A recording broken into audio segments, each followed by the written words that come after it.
Hey everyone, I made a big mistake. I lost the man I loved because of my selfish actions. I deeply regret hurting him, but what hurts even more is that he chose to leave instead of working through our problems. I wish he had stayed and helped me learn from my mistakes instead of walking away. I'm truly disappointed in the choices I made. I had a wonderful man in my life, a caring partner, and an amazing husband. I threw all of that away for some meaningless fling. When I was 19, I met my husband, who was 21, at a library. Before him, I had never been in a relationship or even been on a date. I was quite introverted, and my main focus in university was my education. I didn't want any distractions. He approached me at the library one day and complimented me, saying he had noticed me around and wanted to get to know me better. He asked for my phone number, but I turned him down right away. I didn't want to give out my number, and I certainly wasn't looking to get involved with anyone at school. I just wanted to focus on my studies and get my degree. Over the next few months, he would often come over to the table where I was studying with my friends. Sometimes he came alone, and other times he would join in conversations with my friends. I gradually got used to seeing him every day, watching him from afar as I studied, and observing how well he got along with my friends. One day, he didn't show up at the library, and I became worried. I asked my friends if they had heard anything about his absence, but they claimed to know nothing. One of them even told me, "His life doesn't revolve around you, you know? Maybe he got tired of waiting for you and moved on." Those words stung, and at the time, I didn't fully understand why. It was only later that I realized I was falling for him, and the idea that he might have moved on hurt me deeply. He didn't show up the next day either, and I grew even more concerned. I asked my friends if any of them had his phone number so I could check on him, thinking he might be sick or in the hospital. However, they all told me that they didn't have his number because I had specifically asked them not to take it. It seemed strange in hindsight. Then, on the following day, he returned to the library, just as he always did. He walked in with his friends, said his goodbyes, and headed toward the shelves. This time, he grabbed a textbook with the code CA301 and joined us at our table. It was the first time I actually paid attention to the course material he was studying. I couldn't help but ask, "What happened to you? We didn't see you for the past 2 days." He replied with a teasing tone, "Oh, she speaks." And the table erupted in laughter. I'm being completely serious here. "You know, I didn't see you for 2 days, and I started to get worried," I mentioned as I removed my glasses. For what felt like the first time in a long semester, I looked him directly in the eyes. He gazed back at me, initially surprised, and then a smirk played on his lips. He was remarkably handsome, almost resembling a character from a cartoon. I couldn't help but wonder why it took me so long to notice. He had an average build, but his striking good looks more than compensated for it. His captivating blue eyes were like an endless abyss, and despite his modest height of just 5 feet 9 inches, he exuded a strong presence. His voice was deep and raspy, and I recall sometimes feeling the vibrations in my body when he spoke. It may sound silly, but it's moments like those that I miss the most right now. "You? Worried about me?" He responded after a brief pause, a hint of amusement in his voice. "I would believe you, but I'm not even sure you know what my name is," he added with a playful tone. "Stanley," I replied immediately, prompting laughter from my friends at the table. "You see, you don't even know my name," he teased, joining in the laughter. "That's a nickname I got back in junior high, and it stuck with me all the way here. Besides, it's not Stan Lee, it's Stan Lee, like the owner of Marvel Comics," he clarified. He then got up and moved to a different table, opting to sit alone. I had never seen him sit in the library before, let alone sit alone. It felt like he had heard me, and I felt guilty for not knowing his name. I couldn't help but steal glances at him, nervously biting my nails and secretly hoping he'd return to our table or at least glance back at me. He spent the next 3 hours engrossed in the books he had taken from the shelf. With exams approaching, it was understandable, but I couldn't shake the feeling that I was the reason for his shift in attention. "You know, if you miss him that much, you should go talk to him," my friend Sophia suggested. "Talk to him? No way," I muttered as I put my glasses back on and returned to my own books. I already had a solid grasp of the material in the book I was studying, and I was well into my exam preparations. I continued flipping through the pages, contemplating whether I should actually approach him. Eventually, I gave in, stood up, and walked over to the table where he was sitting. "Hey, I'm sorry," I said, in what he would later describe as the cutest anime-style apology ever. He looked up at me, raising an eyebrow in that way he did when he wanted someone to repeat themselves. I took a seat at the table across from him. Starting a conversation was a bit challenging, and he seemed to notice. He assured me that he wasn't upset or anything. Even though he wasn't thrilled that I didn't know his name, he explained that he had moved to a different table because he needed to focus on studying for an important test. He mentioned that the professor was strict and didn't give out good grades easily. He emphasized how crucial it was for him to pass the course and avoid an additional year in college. He also playfully added that he would have stayed at our table, but he found it more appealing to spend time looking at me rather than reading. I mustered the courage to ask, "So, what's your name then?" He closed his book, his face breaking into a warm smile. "Daniel. Let me introduce you to Daniel," he said, extending his hand for a handshake. I had always thought that Daniel and Daniel would make the perfect couple name, and I still believe that. I just couldn't understand why I had blown my earlier chance.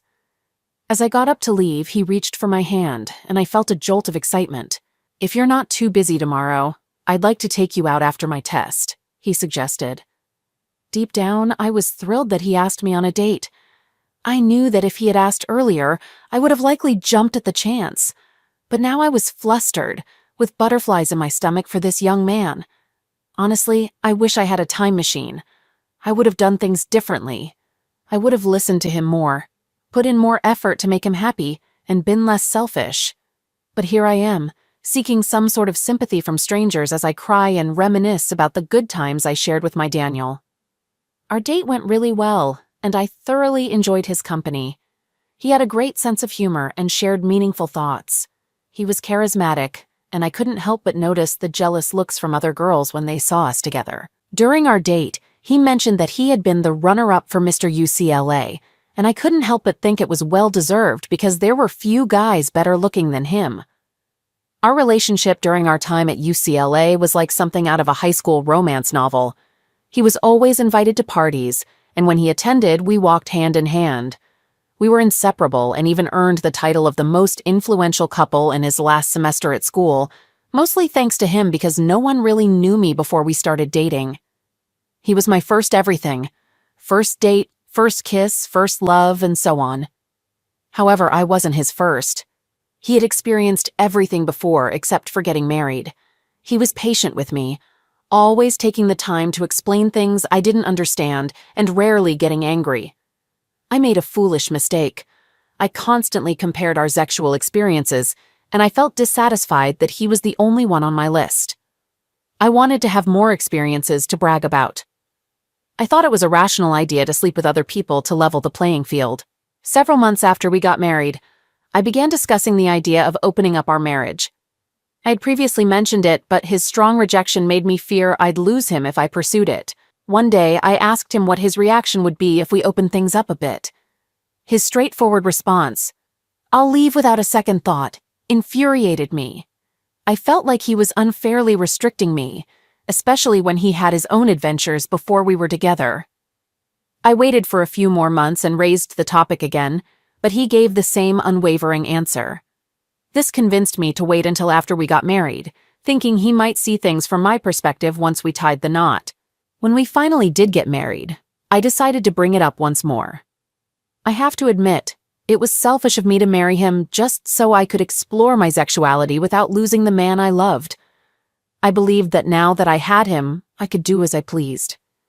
I deeply regret not listening and understanding his feelings about it. I ignored his words, and now I despise myself for letting my one true love slip away. They say opportunities only come once, and I now realize that I've lost my one chance at being loved for who I am. Many years after losing Daniel, I haven't found anyone who treats me as well as he did or loves me anywhere close to how he did. Our honeymoon lasted 4 months, or it would have been a 4-month holiday if I hadn't ruined it. We had been together for 5 years, and my desire to be intimate with other men began 3 years into our relationship.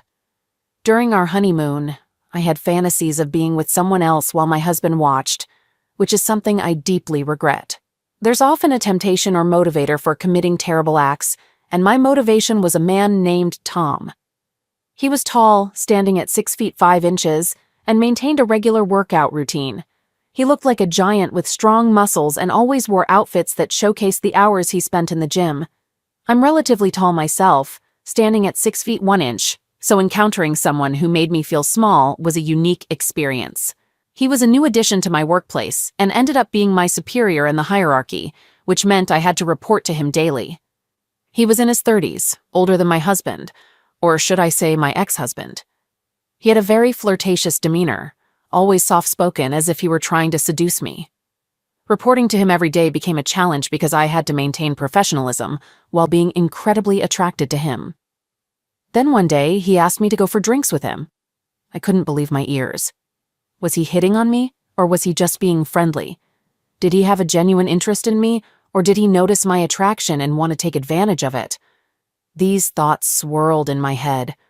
I didn't consider how my dear Daniel would feel, nor did I think much about hurting him. We went for drinks at a bar near the office, and I had more to drink than I should have. Our conversation shifted from getting to know each other to a more private and intimate discussion not meant for public ears. I confessed my desires to him. I wanted to be more than just one man's woman. I told him about my wish to open up my marriage for sexual liberation without guilt, and I even admitted to having a crush on him. When he asked if I had discussed this with my husband, I replied, "Yes, but he doesn't see things the way I do." And he mentioned that he'd leave if I went ahead with it. Tom then gave me advice that, in hindsight, was foolish. At that time, I was seeking anything that would relieve me of the responsibilities of my choices. He suggested that instead of asking my husband, I should tell him that we should open up the marriage for me to have my fun. Looking back, I realized that Tom was a person who gave terrible advice with unwavering confidence that it was the best course of action. Now I understand he said those things because he wanted to be with me. That night, he made me feel like the most important person in the world. I know it was the same treatment I received from my Daniel every day, but getting that from a different man for the first time ever made me feel like a teenager again. We parted ways that day after sharing a kiss. When I got home, my husband was sleeping in the living room, probably because he had been waiting for me to return from work. I entered quietly, went to the bathroom to shower and brush my teeth to get rid of the alcohol smell. I was still a little tipsy, but I could control it. I woke him up and told him I needed to talk to him about something. He mentioned that he had something exciting to share as well, but let me go first. He had a beautiful smile on his face as he listened attentively. However, his smile disappeared in seconds. I didn't mind because I had convinced myself that I was doing the right thing. I told him, "I just want you to know that I have to do this. I'd appreciate your support. I can't handle the fact that you're much more experienced than I am. It makes me feel like you settled for me. I don't want to be the girl you settled for. I want to be desired and admired by other men, just as you were with other women before we met. I don't think I can be happy unless I do this. We're opening up the marriage and it's not up for discussion." Those were the hurtful words I said to the man who loved me when others called me a werned, a nickname I got in college, derived from weird nerd. Those were the words I used with a man who made those nicknames disappear, the man who gave me some of the attention I always thought I deserved. These words haunt me, and I cry every time I remember that situation. What kind of foolish young lady was I? He looked into my eyes for a while, then lowered his head as if he had been defeated. He sat there in silence for what felt like an hour before saying, "Well, you've said your piece. So I guess that's that." He got up and went to the bedroom, leaving me wondering about what he had wanted to tell me earlier. He dismissed it, saying it was nothing, and blamed his tiredness on overthinking at the office. The following day, I went straight into my boss's arms. We were intimate in his office that morning, and that was just the beginning. Tom was my first intimate partner who wasn't Daniel. There were many more to follow. I often went out with my coworkers on Fridays to their regular TTGIF spot, and would occasionally wake up on a Saturday next to a stranger I had never met before and would never meet again. I was promiscuous, to say the least. I believed it was just a phase, and that I would eventually grow out of it, but I didn't realize the price I would have to pay for my newfound enlightenment. I continued to engage with different men almost every day or every other day. 2 months later, as I was preparing for work, Tom showed up at my house. He was supposed to pick me up, assuming my husband had already left for work as usual. I thought I could seize the opportunity for a quick encounter before heading to the office together. My husband opened the door to Tom, who was holding a bouquet of flowers. I couldn't hear their conversation over the sound of the running shower as I was washing my hair. When I stepped out, they were exchanging pleasantries. Daniel even cracked a joke, saying, "So you're the guy who screws my wife while I'm busy changing light bulbs?" Daniel was never one to show emotions, whether it was anger, pain, disappointment, or sorrow. You couldn't easily read him. The only things he would show were a smile or a frown. So, I genuinely believed that he was completely fine with our open marriage arrangement. He even went as far as holding the door open for me as I got into Tom's car. My young and naive mind couldn't grasp the grave mistake I had made for my marriage. During our ride to the office, Tom joked about how well my husband seemed to be taking the open marriage concept. He made remarks about my husband possibly being a cook and even suggested, "If he wants to watch, we can arrange that." That day was a Friday, but unlike every other Friday in the past 2 months, I didn't go out with my coworkers. Instead, my boss Tom and I reserved a hotel with glass windows that provided a nice view of the city's nightlife. That night, we had a satisfying, intimate encounter. On the following Saturday, when I returned home and opened the door, I immediately sensed a difference in the atmosphere. It was unusually quiet. My husband and I typically didn't work on Saturdays, and he would spend the mornings playing his favorite songs loudly on the speakers. Even when I arrived home in the early hours after working late or having one of my affairs, he would still have his music playing loudly. I headed to our in-house gym, only to find that he wasn't on the treadmill as he usually was on Saturdays. Then I went to the kitchen, hoping to find that he had at least made coffee, as was his habit. I noticed my favorite cup sitting on the kitchen counter, which brought a smile to my face, as it was a reminder of the life we had shared since moving in together 3 years before our 2-year marriage. I picked up the cup, intending to take a sip, but it was empty. Upon opening the cup, I discovered an enveloped letter inside. I can't recall the exact contents of the letter, but I've kept it as a memento of how I let something beautiful fall apart due to my desire for more romantic encounters. I'm deeply disappointed in myself. I've made numerous foolish mistakes in my life, but allowing Daniel to slip away like that ranks as the most foolish decision I've ever made. I retrieved the letter from the envelope, leaving it in the cup that still carried his scent on the inside after 5+ years. The note read, "Hey, I hope you're doing well. You're probably wondering why you can't hear Smooth Criminal playing on the speakers right now.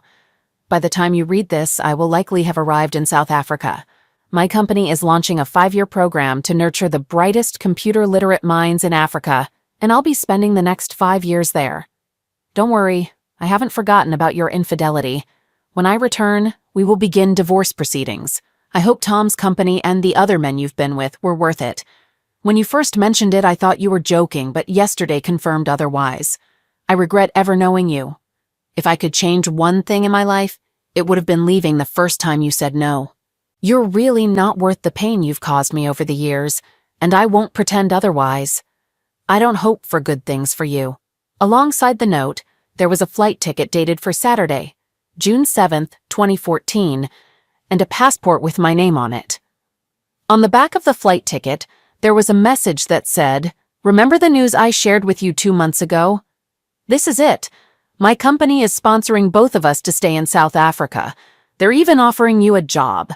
At the bottom of the cup, I found his wedding ring. My entire world crumbled before me. I spent the rest of that day just staring at the cup. I couldn't eat or drink anything. I was completely consumed by shock. The following year was a long period of depression as my life slowly unraveled, starting with the day when Tom's best friend, Elias, came to collect all of Tom's belongings. I was sobbing uncontrollably as I watched him and the movers take away Tom's possessions, which had become sentimental to me. Elias, out of kindness, allowed me to keep a box of Tom's cologne and his favorite hoodie, but he returned the next day to retrieve them. He walked in on me still wearing the same outfit I had worn to work on Friday. Weak from crying for over 24 hours, I couldn't put up a fight as Elias angrily took the hoodie from my hands. He looked at me with disdain and said, "Stanley told me about what you did. You've brought disgrace upon women everywhere, and I hope you carry this regret for the rest of your life." He then grabbed the cologne and left, remarking, "If it weren't for the laws of this country, I'd spit in your face. I hope your life turns out as sad and empty as this room." Elias was never one to hold back his thoughts. His words hurt me then, but they hurt even more now, as my home has been nothing but sad and empty since my beloved half left me. Just a week after the incident, Tom was transferred again, this time by his own request. I asked him why he had requested the transfer, believing that we were building something together. He bluntly told me he was moving away from me, that he had enjoyed himself, and it was time to move on. He also advised me to close my marriage with Tom before it was too late, not realizing that it had already been too late a week ago. My next boss was extremely strict. It didn't take long before I received a reprimand for my mistakes due to my instability at that time, and because I wasn't involved romantically with him, it wasn't long before I was fired from the job. My parents disowned me after Elias informed them about what had happened. They were devoutly religious people, both ministers at the church I grew up attending. In their view, they didn't want to be associated with someone they considered immoral, someone who would end her marriage just to seek the touch of another man's hands running down her thighs. As for closure, I never got any. I kept my communication lines open in the hope that Tom would reach out to me. The 5 years he mentioned came and went without a word from him, and I didn't hear any news of him returning to the country. When I tried to contact Elias, I found out that he had joined Tom in South Africa a year later. I began losing all my friends. It became clear to me that most of my friends had merely tolerated me. I realized that the only positive thing I had going for me was being one half of the former couple. I discovered that I wasn't funny and that I wasn't even pleasant to be around. I came to understand that I could be an extremely difficult person to be with. All these realizations brought me down to rock bottom. After Elias left me, I didn't simply return to square one. I sank even lower into a negative place. Now in 2023, at the age of 36, nearly a decade later, I've never had a relationship that lasted beyond the initial 3 months. I'm deeply unhappy with my life, and sometimes I wish for a peaceful passing in my sleep. I occasionally blame Daniel for leaving me so abruptly. I hope that any woman contemplating opening up her marriage reads this and steers clear of that dreadful mistake of an idea. I still hold on to the hope that one day I'll cross paths with Daniel. I want to apologize and tell him that I haven't moved on, that even though 10 years have passed, I still love him. I want to convey how hurting him was the worst thing I ever did, and how I had wanted to build a new life with him. My dating life has also suffered greatly. No one wants to be with the woman who shattered her husband's heart just because she wanted to explore something different. I've been in several relationships, but whenever the story comes up, I can literally see the love drain from the faces of these men. I continue to live in the house that Daniel and I purchased together. It's a small bungalow because we envisioned a small family. I desperately need closure, but I haven't been able to afford therapy because I haven't been able to hold down a job since I was fired 10 years ago by my replacement boss. I've been struggling financially. Thank you for taking the time to read through this rather lengthy account. Update. This update covers what has transpired since I posted this 2 months ago. For those who didn't see my previous post, this is an update on how my husband, or ex-husband depending on your perspective, left me when I decided to open up our marriage. It's been over 9 years since his departure, and during these years I've come to realize how I've become virtually nothing without him. I lost everyone close to me, mostly because they adored him and only tolerated me out of necessity. However, for the first time since he left, things have started to take a positive turn. Firstly, I believe he saw my previous post because not long after I posted it, he gave me a call. Hearing his voice after such a long time brought me joy. I missed the deep, raspy baritone of his voice that always sent shivers down my spine. During our hours-long conversation, I couldn't help but cry as I listened to how much I had hurt him. He confessed that he never believed I would go through with it, and initially thought it was one of my late April Fool's pranks. He revealed that a part of him died when he saw and spoke with Tom. He felt like a fool and blamed himself for staying until I broke him. He explained why he chose not to return after the initial 5 years. It took him that long to get over me. Towards the end of the program, he began finding happiness again. He admitted that he didn't want to see me because being in the same room as me would jeopardize his newfound happiness. In return, I shared the story of how my life had unfolded. Throughout what felt like a 2-hour phone call, tears streamed down my face as we reminisced about the good times, and I couldn't help but regret letting this man slip away. At the end of our conversation, he informed me that he would be in the U.S. within a week, and planned to visit me at the house. True to his word, he arrived at my house a week later, not to rekindle our relationship, but to deliver the divorce papers. He witnessed the misery that had engulfed my life within the house. He noticed the cup with the letter and his ring still at the bottom. He observed how the rooms he had emptied remained vacant, even almost a decade later. For the first time in my acquaintance with him, I finally managed to discern his emotions. Pity. I saw pity in his eyes as he inquired about my life, and I shared more details with him that I hadn't already conveyed over the phone. He inquired about Tom, referring to him as a tall, unattractive, muscular man. I recounted the sequence of events, how Tom had entered the picture, spent 2 months with me, and then departed. He clicked his tongue in disapproval, a habit he might have picked up during his time in Africa. Shaking his head, he remarked, "So, you threw away a 7-year relationship for just 2 months of sex?" Then he inquired about the quality of the sexual experience. To be completely honest, no one had ever treated me as well as Daniel did in the bedroom. He knew my desires inside and out and had a knack for satisfying them. He wasn't like the other men who were simply interested in quick encounters. It saddened me to admit that I had sacrificed everything that defined me for something Daniel excelled at even more than the other 14 men I had been with over time. Out of compassion, he offered to cover the cost of therapy for me. He mentioned that he had moved on, and he believed I deserved to move on as well. In that moment, he made me feel like the center of the universe one last time, and then he departed. We have now finalized the divorce, and I'm 1 month into therapy, all thanks to Daniel. I'm grateful for the wonderful man that God brought into my life, and I still harbor regret for ruining it. However, it's time to concentrate on becoming a better person, even if it took me 36 years to realize it. I want to express my gratitude once more to all of you for reading this. I hope nothing else arises that would compel me to return here, and I aspire to finally move forward in life.